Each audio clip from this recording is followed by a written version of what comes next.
పెద్ద సీసా మాకు, చిన్న సీసా అత్తయ్య వాళ్ళకి అన్నమాట.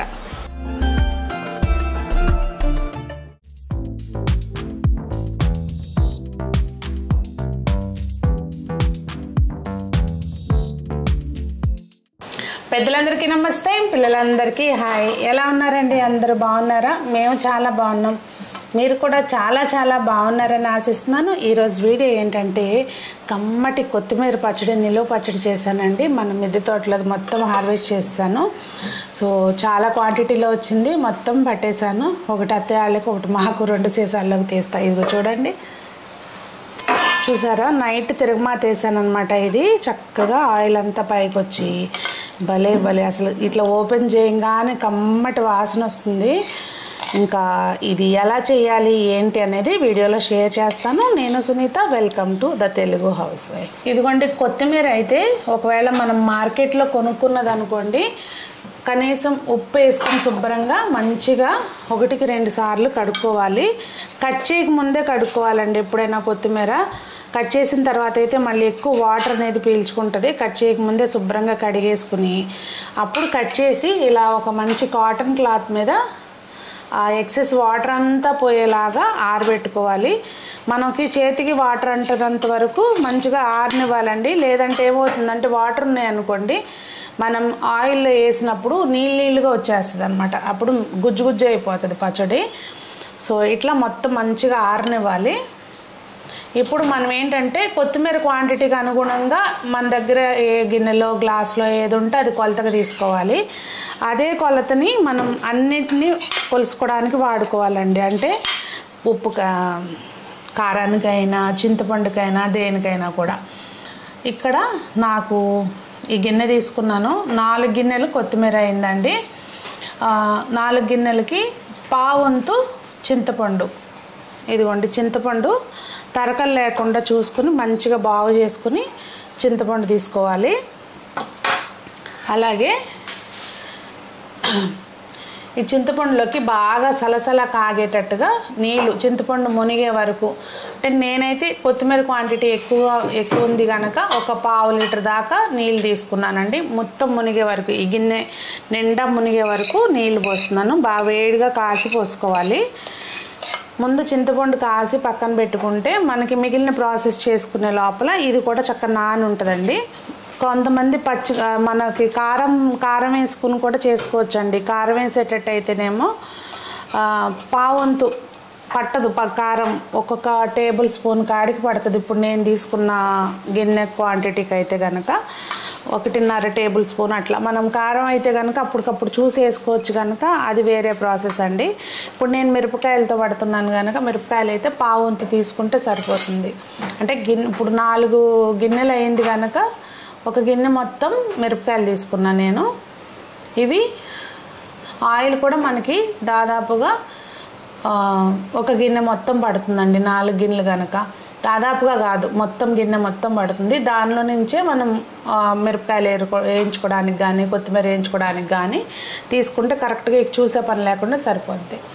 ఇంక ఇక్కడ ఆయిల్లో ఈ మిరపకాయలన్నిటిని మంచిగా వేయించేసుకొని పక్కన పెట్టుకోవాలండి, ఎండుమిరపకాయలు. ఇంకా దానిలోనే మనం కొద్దిగా కొత్తిమీర వేసుకుంటూ వేయించుకోవాలి. కొత్తిమీర ప్రాపర్గా మగ్గనివ్వాలండి. ఇది నిల్వ ఉంటుంది కనుక పచ్చిదనం ఉంటే కనుక బాగుండదు.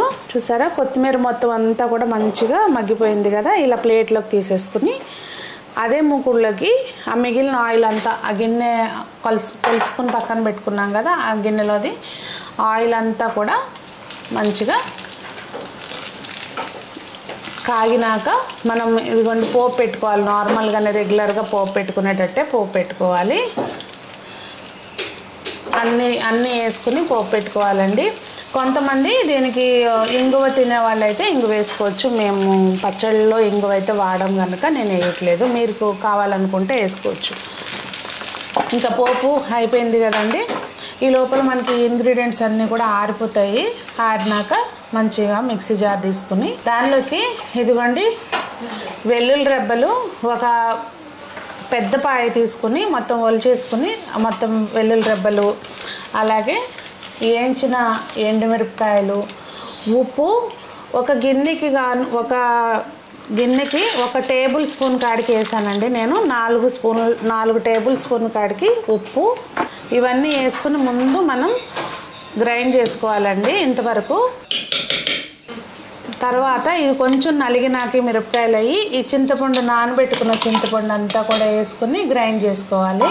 నాకు ఇది ఈ మిక్సీ జార్లోకి మొత్తం అంతా కొత్తిమీర ఎక్కువ ఉంది కనుక అవ్వదని చెప్పి నేను కొంచెం అది కొంచెం ఇది చిన్న జార్లోకి వేసి గ్రైండ్ చేసుకుంటున్నానండి. సో ఇలా కొద్దిగా మొత్తం గ్రైండ్ చేసుకున్నాక లాస్ట్ వాయిలో కొంచెం ఇదిగోండి బెల్లం ముక్క చిన్నది, జస్ట్ ఏంటంటే ఆ టేస్ట్ని బ్యాలెన్స్ చేయడం కోసం అనమాట. మనం తినేటప్పుడు అటు ఎక్కువ పులుపు లేకుండా ఎక్కువ కారం లేకుండా అట్లా బ్యాలెన్స్గా ఉంటుంది టేస్ట్ అనేది, చాలా బాగుంటుంది. కానీ ఎక్కువ వేయొద్దు, తీపి రాకుండా కొంచెం నేను తీసుకున్న క్వాంటిటీకి ఈ కొంచెం సరిపోతుంది. సో మొత్తం అన్నీ గ్రైండ్ చేసుకున్నాక ఇంకా లాస్ట్లో రుబ్బి పెట్టుకున్న ఈ పచ్చడి అంతా కూడా పోపులోకి వేసేసుకోవాలండి. వేసుకుని మంచిగా కలిపేసుకోవాలి. అయితే ఇక్కడ నేను ఆవాలు మెంతులు నాకు ఎప్పుడు పొడి ఉంటుందండి, ఆవాలు మెంతుల పొడి, అందుకని చెప్పి మీకు చూపించలేదు. ఒకవేళ పొడి లేకపోతే కనుక 1 స్పూను ఆవాలు తీసుకుంటే 1/2 స్పూన్ మెంతులు తీసుకుని వేయించుకోవాలి. ఇప్పుడు నేను తీసుకున్న క్వాంటిటీకి 1 స్పూను మెంతులు 2 స్పూన్ల ఆవాలు తీసుకుంటే సరిపోతుందండి. నా దగ్గర ఆల్రెడీ పౌడర్ ఉంది కనుక ఒక 2 టేబుల్ స్పూన్స్ పౌడర్ వేసేసాను నేను. చక్కగా ఇదంతా వేసుకొని మంచిగా కలిపేసుకోవాలన్నమాట. నాకు ఇదంతా కలిపి నాకు చూస్తే ఆయిల్ కొంచెం తగ్గినట్టు అనిపించిందండి. అందుకని చెప్పి మళ్ళీ కొంచెం ఒక 2 to 3 టేబుల్ స్పూన్స్ ఆయిల్ వేసి వేడి చేసినాక కలిపేసాను అనమాట. సో అవుట్పుట్ అయితే ఇలా ఉంది.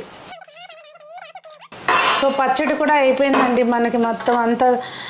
దీన్ని మంచిగా కలిపేసుకుని ఎప్పుడైనా కానండి మనం ఒకవేళ మార్నింగ్ చేసుకున్నాం అనుకోండి, అలాగే వదిలేసి చక్కగా, లేదు అంటే ఆ రోజు వదిలేసి నెక్స్ట్ డే మనం మంచిగా కలుపుకొని అప్పుడు గాజు సీసాల్లో కానీ జాడీల్లో కానీ తీసుకుని చక్కగా అట్లా పెట్టుకుంటే నిల్వ ఉంటుంది.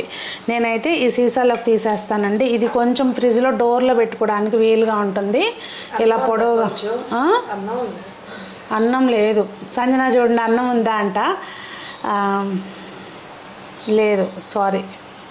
నాకు కూడా అనిపిస్తుంది ఇప్పుడు అమ్మకుడిలో అలా 4 ముద్దలు అన్నం వేసుకుని తినేస్తే అలా ఉంటుందని చెప్పి ఉప్మా వేసుకుని తింటే చాలా బాగోదు చూడడానికి.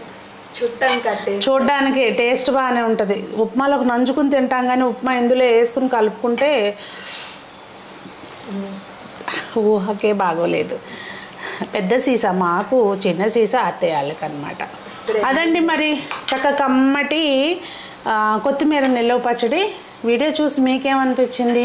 ఎప్పుడెప్పుడు చేసుకుని తిందామా అనిపిస్తుందా? లేదు అంటే మీరు ఎలా చేస్తారు అనేది కామెంట్ చేయండి. ఒకవేళ మీ పద్ధతి నాకు నచ్చితే కనుక నేను మళ్ళీ అది ఇంట్లో ట్రై చేసుకుని ఆ రెసిపీని కూడా వీడియోలో పోస్ట్ చేస్తాను ఎప్పుడన్నా సరదాగా. మరి అందరూ బాగుండాలి, అందులో మనం ఉండాలి, మనకు నచ్చిన వంటలు చేసుకుని తింటూ జీవితాన్ని ఆస్వాదించాలని కోరుకుంటూ మీ సునీత.